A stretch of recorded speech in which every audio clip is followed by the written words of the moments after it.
Yeah, hi. Hi. Your presentation, please.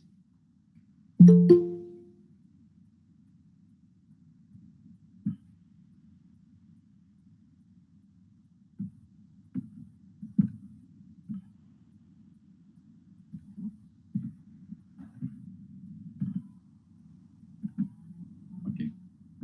Is it visible now? Yes, it's okay. Just let me stop my video first because otherwise it will be difficult. Okay. Yeah.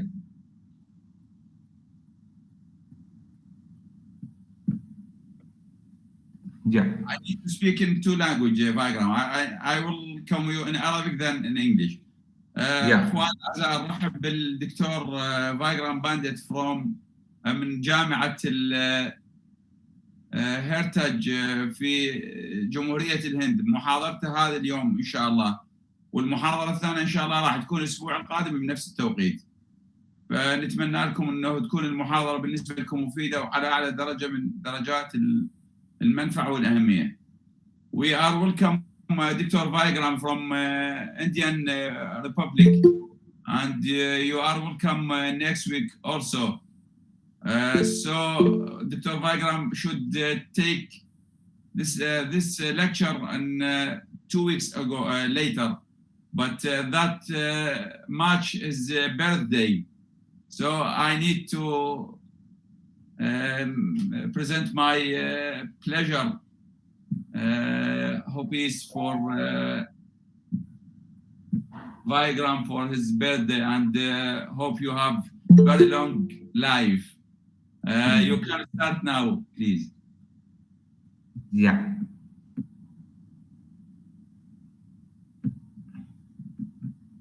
Okay, so thank you very much, Dr. Ala, for giving me this opportunity. Also, I want to thank Dr. Rafa for his like a quick support and messages from WhatsApp, email. So it's nice communication. And also very importantly, I want to also thank to Dr. Chanar. So because of her, I think we have communicated, and that's why we are here. Also, I take this opportunity to thank all my college, PGK Mandal, HV Desai College, and all dear participants. I'll just share my screen. Just let me know whether is it visible. Yes, it's okay now. It's okay. Yeah. Okay. So this is the. I'm going to present today nanomaterials for photocatalysis. And my name is Dr. Vikram Pandit, and I am from India. Today, it's on the nanomaterial photocatalysis, and after like next week, we are going to see some high-end instrument and its application. So now in India, the time is like 10:30 p.m. So it's quite late. Please try to take this next week lectures or this presentation in afternoon time, so that we'll be there in college, so that it will be easy for all.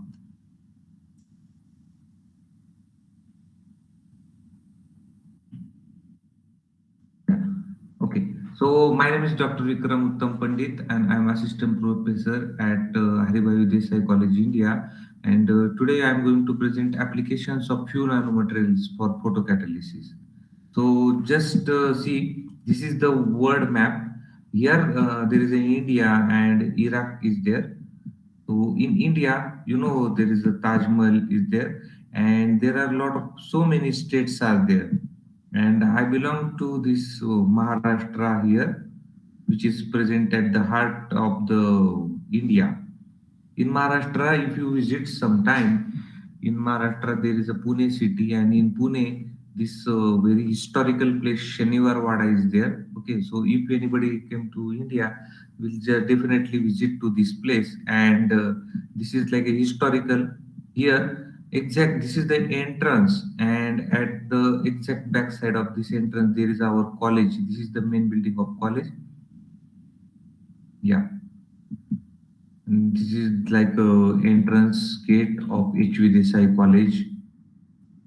In HV Desai College, we have this all instrument, and in next week lecture, I'm going to present these all machines to you. We are conducting a lot of activities. These are our students are supporting, helping, and so many scientists we are inviting for online lecture as well as some offline lectures are there. Also, I have this channel on YouTube, Dr. Vikram Pandit. Here, so many chemistry related, research related videos are there. So if you get time, you just search on the YouTube. Okay. So now come to the next our today's topic here about the applications of this photocatalysis. So I'm going to talk on the water pollution, then hydrogen generation. These two are the main applications of this photocatalysis. We all know that because of this population, there is a lot of industrialization takes place, and to fulfill the need of this industrialization of population, there is an industrialization, and because of it, there is a lot of pollution created. Now there are a lot of sources nowadays. They are doing this kind of pollution, air pollution, water pollution, noise pollution. But be, all these are dangerous, no doubt. But this water pollution is very, very like severe because it directly comes in contact with the humans, right? And water pollution is created from these textile industries. So many colorful clothes that we are wearing are made up in this textile industry.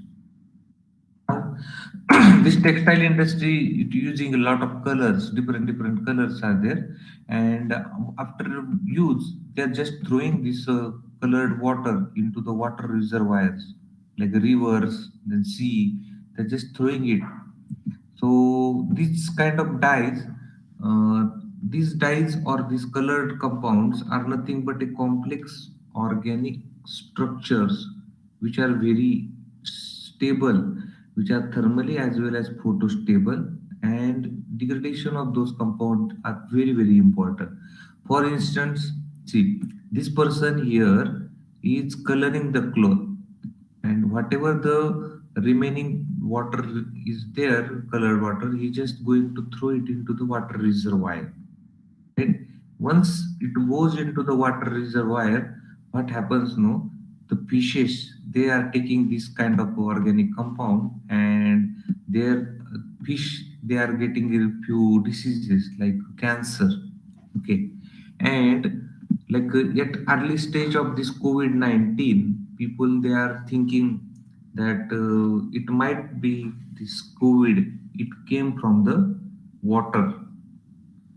Then when the fish person is eating, that it goes into the human body. So that's why it is very important to just nullify or purify this kind of a dye. It's not like there is only synthetic dyes. There are natural dyes are also possible. Natural dyes are also available. So one has to use this kind of dyes so as to get rid of lot of pollution. Now, from like last 200 years, people they are using this colored water for coloration, and they are having physical, chemical, and biological methods to get rid of this kind of pollution. But all these machineries or all these processes they required a very special type of reactors, as well as all those reactors are very, very expensive. So that's why there should be a new way should be there to treat this type of water. Again, the main villain over here is these pipes. Okay, once these industries they are doing their work, these pipes they goes kilometers in the river, and they are causing a pollution.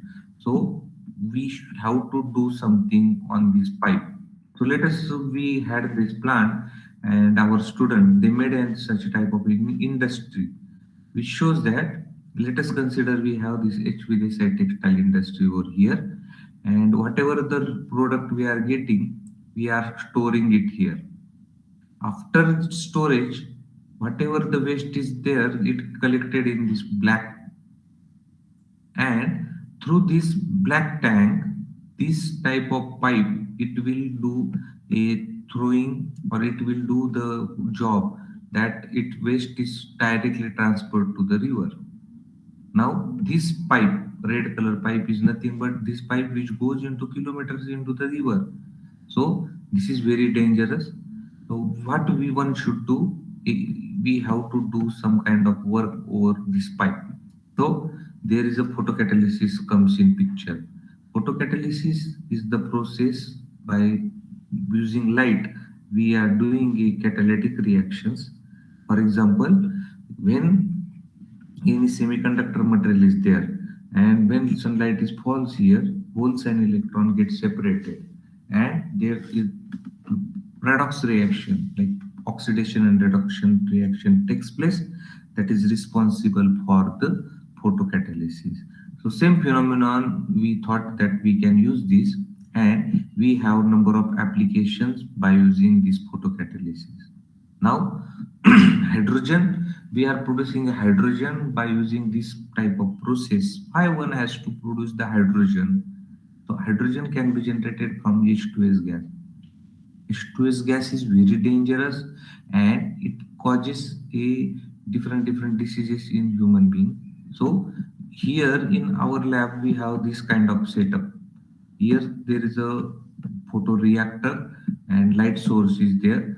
Whatever the gas is created or generated over here, it is going into this reactor, and because of the photocatalyst, that is semiconductor material, and in presence of light, we are doing this kind of a reaction. That reaction is known as a photocatalysis, and we are degrading this H2S to hydrogen and sulfur.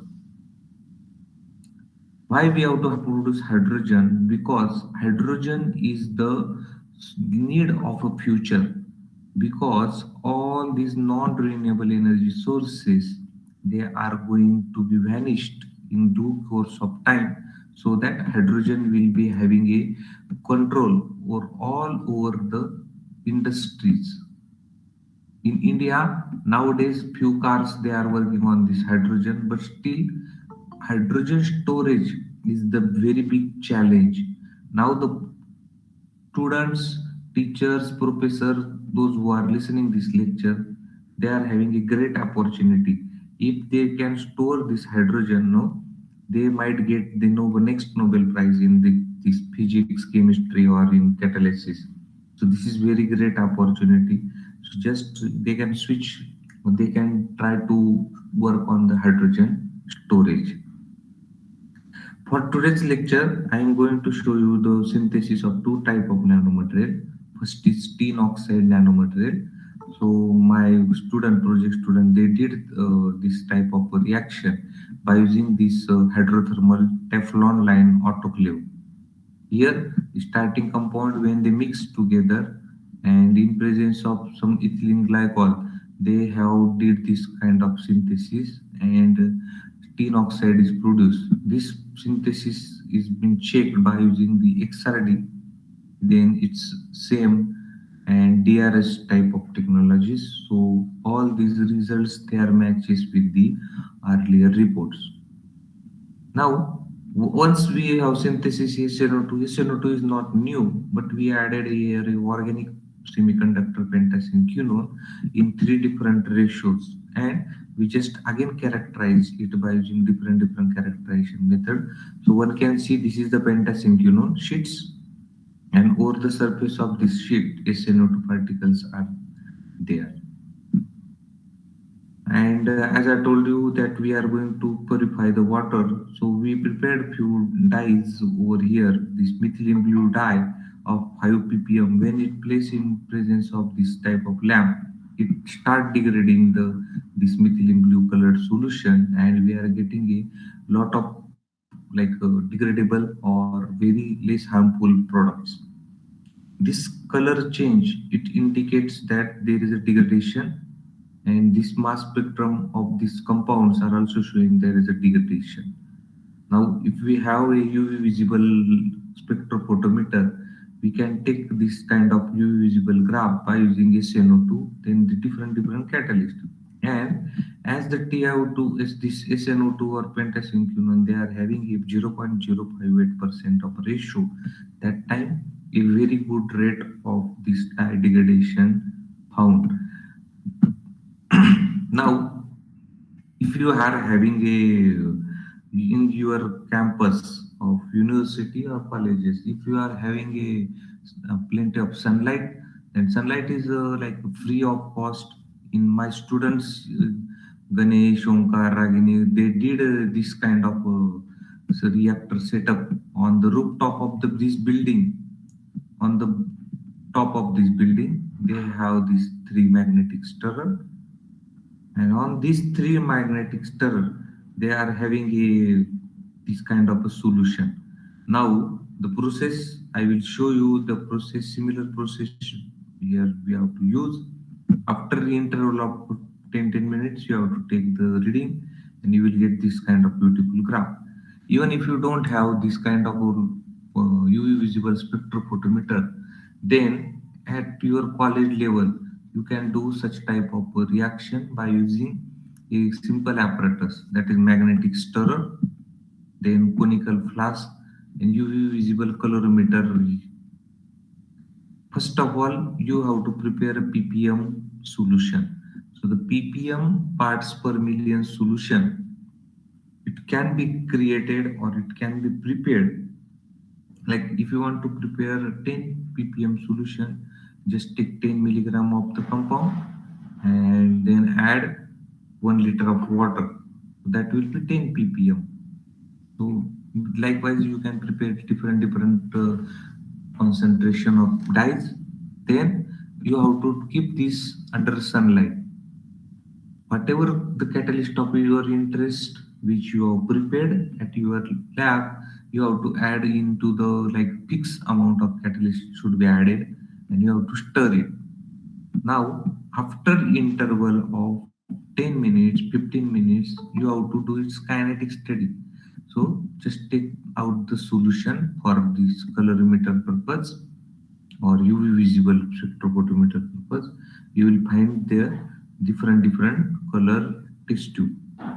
Now just analyze it. The zero reading which shows the absorbance around 1.2, but at time passes, after like 1 hour or 2 hour, you are getting a straight line of graph here which shows in by the green color. That means all the dye get degraded and we are getting a spectrum as like water. So this is like a degradation or removing the all the color of that particular compound. Now, in my college, we have this visible spectrophotometer. So we are using little bit different method. That this kind of UV lamp is there.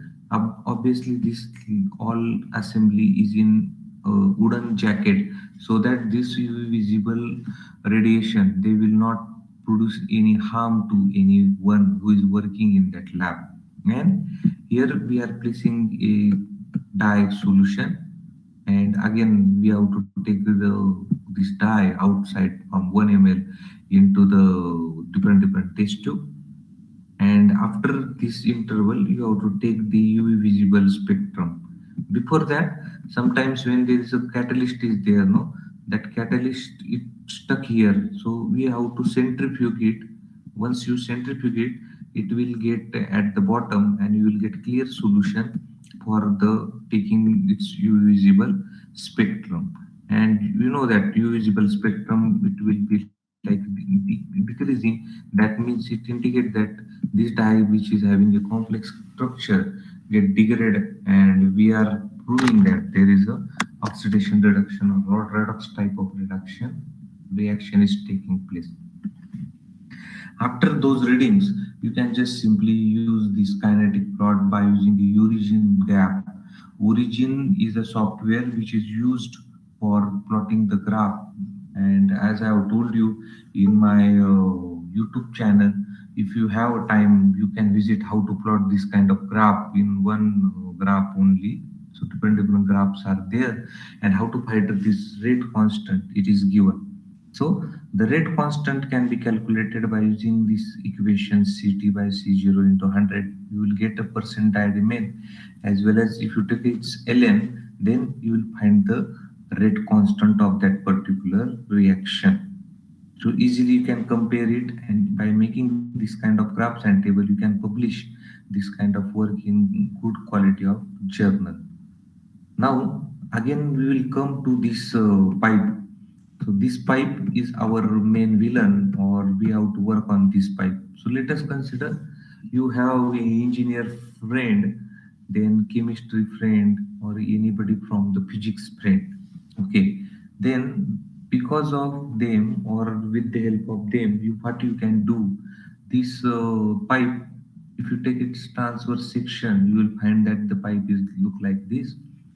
So the chemistry person, what they will do, they will put the photocatalyst here at the interval of like few meter or kilometer.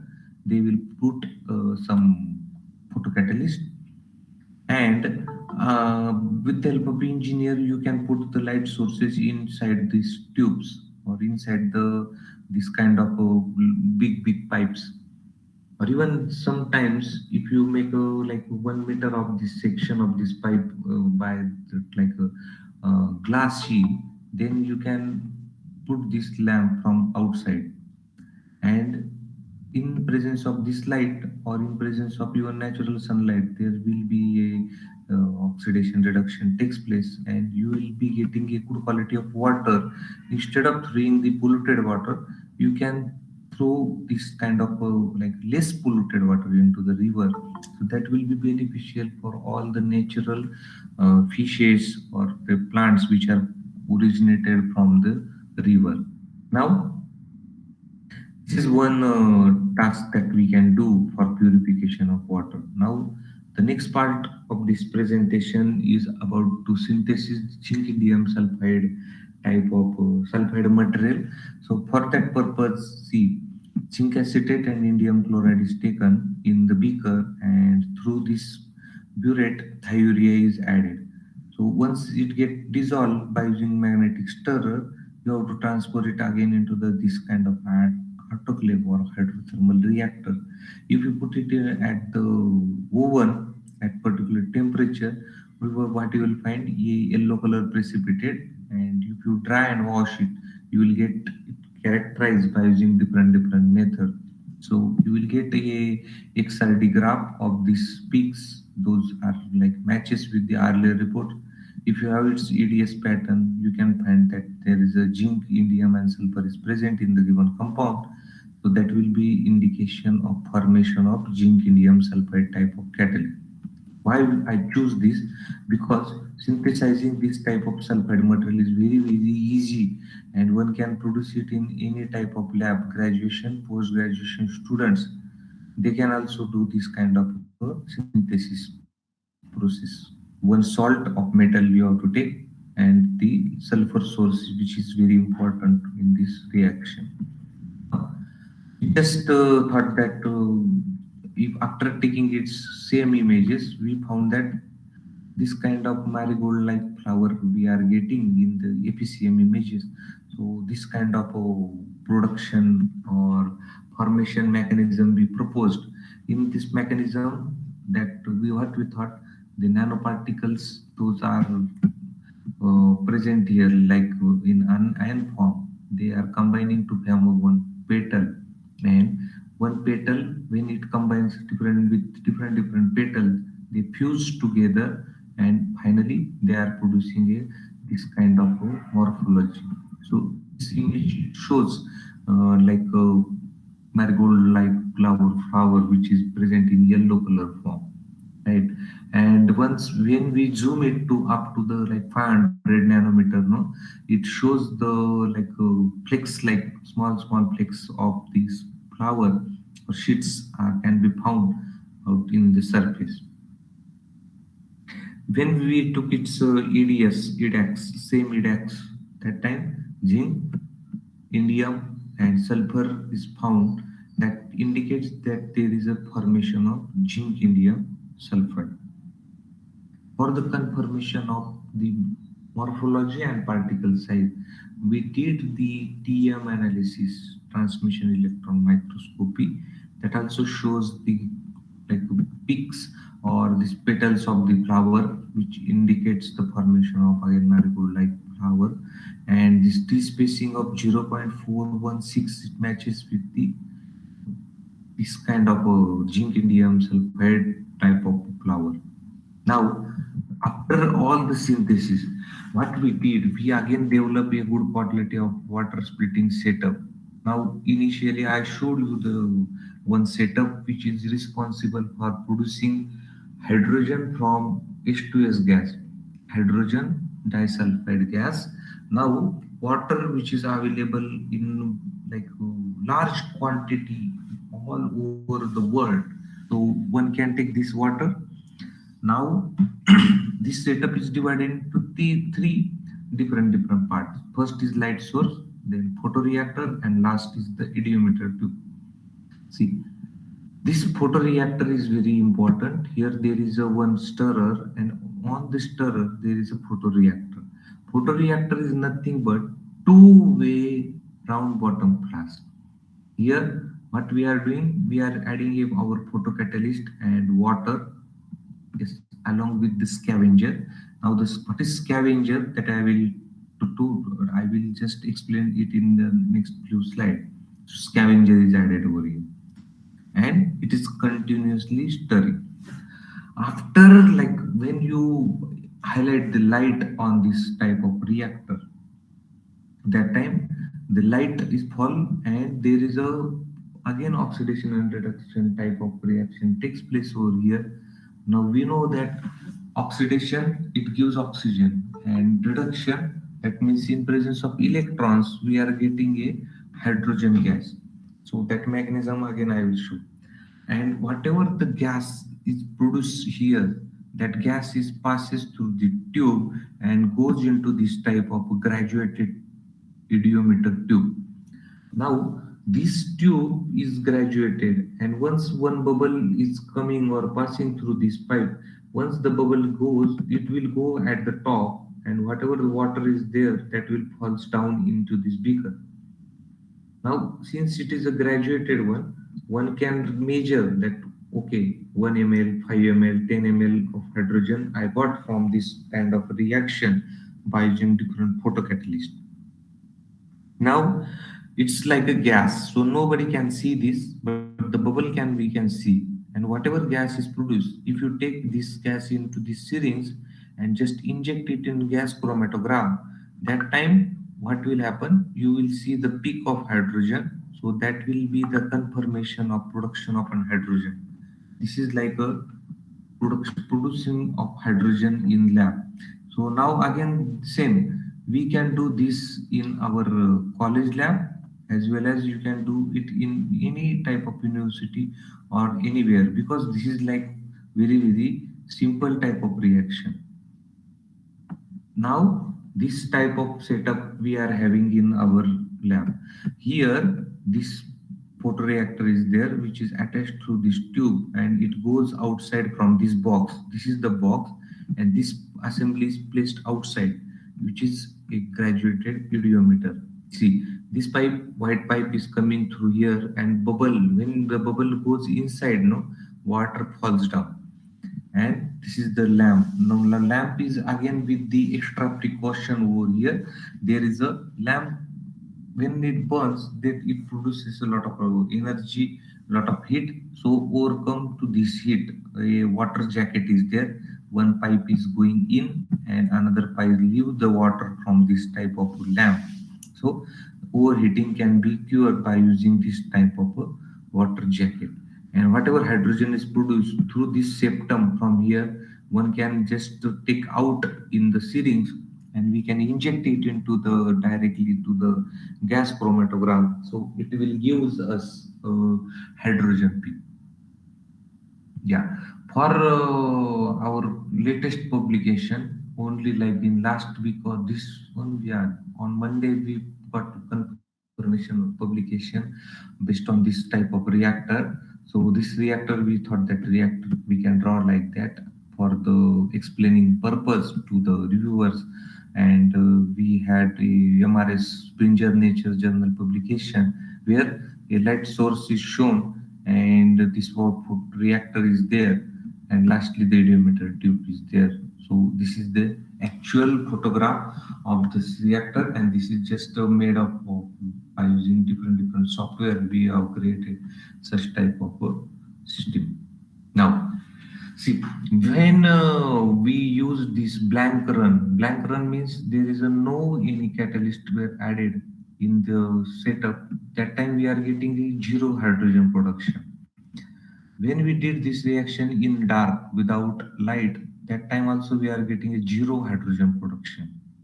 So these two experiment, this experiment gives idea that photocatalysis is the reaction. There should be a catalyst as well as there should be a light. So this phenomenon is proved because of these two experiments that hydrogen is not producing or photocatalysis is not being happen because of the only light and catalyst should be there for doing this kind of a reaction.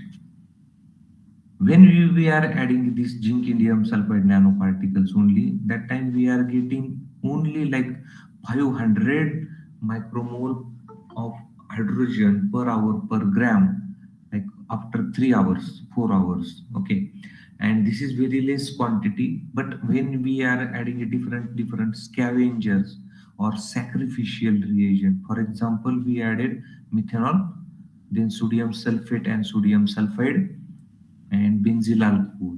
So when we used benzyl alcohol, that time we are getting almost more than 3000 micromole per hour per gram of this hydrogen after 4 hours of reaction time.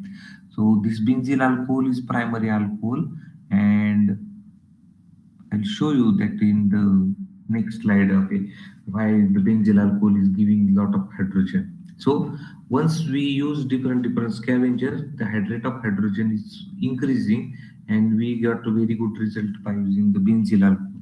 Now it's not like that only once it gives the hydrogen production very well.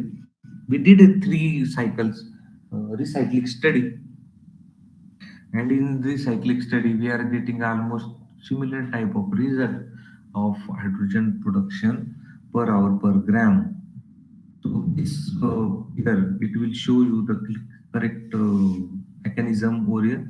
In presence of the sun, it produces holes and electrons over here. See, now this benzyl alcohol is primary alcohol, and in presence of these holes are positively charged, so they are oxidizing to this primary alcohol to the benzaldehyde.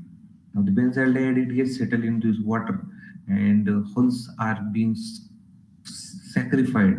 So that's why this reagent benzyl alcohol is known as a scavenger or sacrificial reagent. Over this benzyl alcohol just eat up this all hydrogen over here. So that's why there is no oxidation takes place for this hydrogen. Only this scavenger get oxidized to aldehyde, and whatever electrons are there, they are coming in contact with H plus ion of hydrogen. And because you know that electrons, addition of electron is nothing but reduction, and they are producing the good quantity of hydrogen.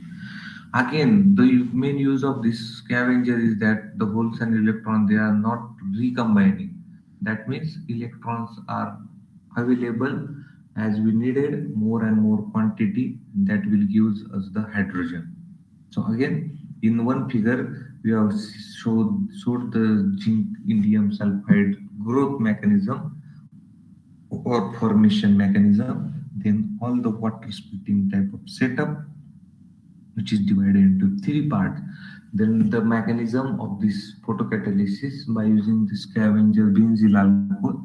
This type of mechanism is being reported so many times, and this reaction of conversion of this benzaldehyde production by using this photocatalysis reaction is also been proved by so many people. And the recycling study, it gives the clear-cut idea that this kind of zinc indium sulfides are very stable and can be used for the production of hydrogen by using the photocatalytic reactions.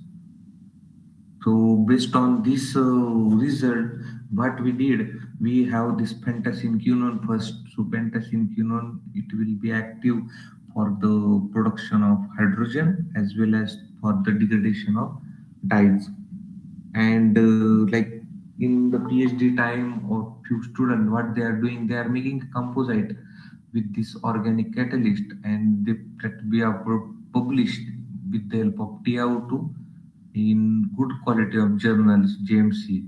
And recently, like see, in the same month, last 17th of October, like only 15 days before, we have published this photocatalytic hydrogen production reactor system in MRS Communication, a journal by the Springer Nature, and it tells us about the whatever the hydrogen produced during this kind of a reaction, and how to build this type of reactor at any type of graduation or post graduation lab. So this type of setup.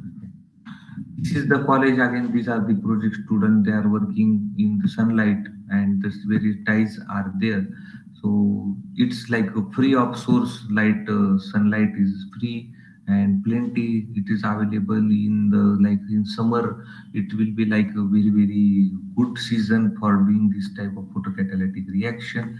Instead of dyes, you can take any type of dirty water or polluted water, and you can do this kind of reactions in the presence of sunlight. Okay, thank you very much for kindly listening. Now, if you have any question, you can ask me. I'll be happy to answer all the questions. Okay, thank you very much, Dr. Vikram. Now we can open the question time for everybody. Have a question or yeah, okay. اخوان اللي عنده اي سؤال يتفضل رجاء. دكتور فايكرام كمل محاضرته، فاذا عندنا اي سؤال اذا يعجبكم توجهون السؤال مباشره له، او اذا يعجبكم تكتبوا لي اياه وانا اوجه له اياه.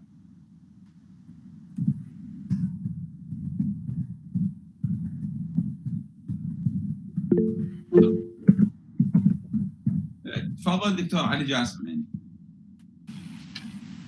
Thank you very much. Thank you, Vikram, for full scientific presentation. I think it's an amazing presentation. So the first process is for a preparation of, I think, tin dioxide. Yeah. Yeah. Is it an economic feasibility for this process for water treatment? Yeah, see, when we have this kind of like in the graduation lab, we are having a starting material for this production of tin oxide. And this kind of setup, if sunlight is used, then it will be economical. And anyone can do this kind of synthesis as well as this photocatalytic type of reaction.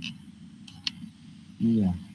And my second question is about the synthesis of nanostructures. I think zinc sulfide? Zinc indium sulfide. Zinc indium. Yeah. Yeah, is it a composite? No, zinc indium sulfide is like one compound only. Zinc indium sulfide. It is a ternary type of compound. Is it as the mode bottom-up mode for I think nanomaterial, nanostructure material? 10 milligrams of 10 milligram of compound is used, or 100 milligrams sometimes. Yeah. Thank you very much. Thank you. Thank you, Dr. Ali. Thanks. Yeah. Is there any more questions, please? Yeah. in call messages, Ramdas Narayan Hussain, Yeah. there is one question. Yeah. How much amount of scavenger added into water splitting reaction? So now there is a Professor C. N. Rao. He is very famous in India, very big scientist. So he had one publication, and he have given in one publication the actual amount of how much benzyl alcohol is added. So in my reaction, I have added like 7 ml of benzyl alcohol, because we took like 100 ml of water. So all these three scavengers, I have those that paper. So I have my email address given here. So if you say, sir, if you have time, just give me a mail. I will send you that paper. Thank you. There are questions from Hawa Rahim. How can I know the How can I know the crystallinity of compound from the XRD analysis? Yeah, see, once we once we have a XRD spectrum, now again I will recommend you to go to the YouTube channel, and there is a one video how to plot the graph. Okay, and in that, if you see that peaks are there, and if your peaks are there in broad nature, that means your compound is crystalline and it is with very small nanometer size. So that can be found out by using Scherer's equation. By finding the FWHM, you can get the crystallinity of any type of compound. any question? Any more question please؟ إذا أخوان إذا أي سؤال أكو بعد عندنا. My email is given here. Yeah, okay. دكتور علي تفضل. Yeah.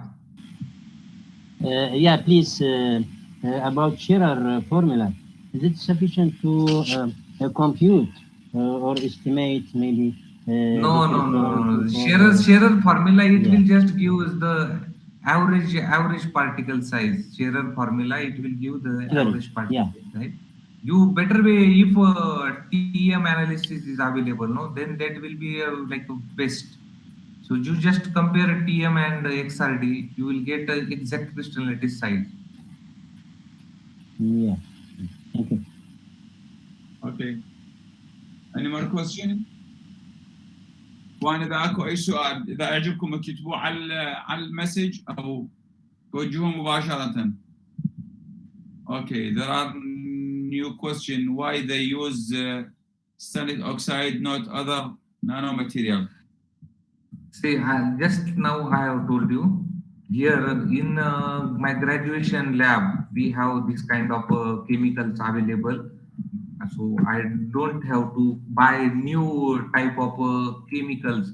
So the stannic chloride, because of availability of all the material, we just use it once. Now we already produce different like more than 20 type of nanomaterials we have in our lab. So one can use any semiconductor material which is having a band gap less than 4 nanometers. So the band gap can be found out by using a UV spectrum, right? And we can do this by using any type of different methods. Okay. Yeah. Thanks. This is my WhatsApp number. If anybody want to send something, share something, they can talk. Okay. Could you write your email, please? Because there are some audience need your email now. I've already given my email, but again, I'm sending my email address over here. Yeah, I can send your email for our. Yeah, no problem. But just now I have sent here. Okay. Hawara Rahim, Allah, Dr. Allah. I don't know. Hawara Rahim, he, she, I think something is written in Arabic language, so I am Yes. unable to read. Yeah. She asked you to write your email. Just. Yeah. Yeah. Now I have seen it. Yeah. Yeah. Okay. Thanks. اخوان اكو بعد عندنا سؤال؟ اوكي.